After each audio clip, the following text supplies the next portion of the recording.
We're looking at ticker symbol SPY. This is the ETF of the S&P 500. It's always a question mark, right? When everything goes straight up, right? All these green days in a row here. Look at the structure that we've created. A pullback in here does need to happen in here just overall on the weekly chart, just for a little breather in here, right? So we're not worrying about the daily right now. We're not worried about those lower time frames. Just long-term in here, weekly chart, something's got to give, right? So are we going to break out to the upside in here and keep on climbing higher? Not sure, but 670 would be on the table next. That is if we do get a clean break of this 664. That's going to be long term. But until then, nice whole numbers on our way up, 665, 666, etc., as we work our way to that 670.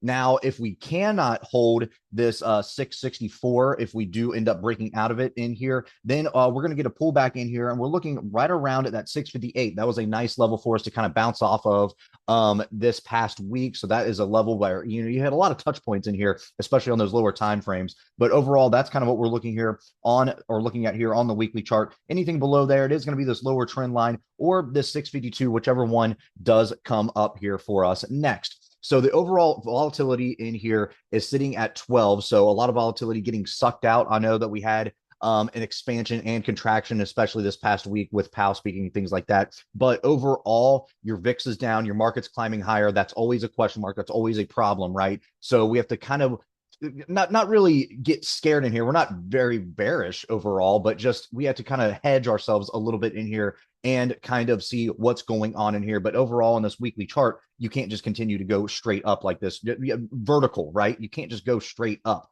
all the time. So what we're looking at in here for implied volatility wise is right around a $2 expected move by this Monday. And it looks like you have a lot of action, especially on those at the money puts and calls. Just overall, you're going to get a lot more volume in here, a lot more open interest overall as that volatility starts to kick in. And that is dependent on, are we going to get a larger pullback or not? Or is everybody just kind of hedging? That is kind of what the question is going in here. So the higher we go, the more and more that you're going to get hedged to the downside. Then you might get those steep, sharp pullbacks, but then just like those are going to eat them right up, right? And then they'll kind of recover quickly. So we'll see what happens overall in here as we continue on through this month into October, but right around a $2 expected move priced in by this Monday, 350 by the following day. And if you go out to Wednesday, almost a $5 expected move in here in your SPY. That's your ETF of your spider. So we'll see what goes on in here. 664, 658, 652. That's what we're looking at. And anything to the upside, nice whole numbers until we get up to 670. So that is kind of the areas that we're watching in here overall on the weekly. But again,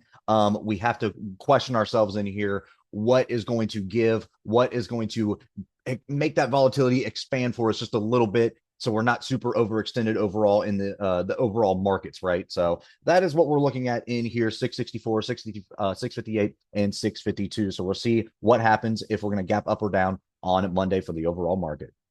All right, guys, if you like this video, make sure to check us out on all of our social media. We also have a Discord service if you're interested, and you can find all of our socials in the description below.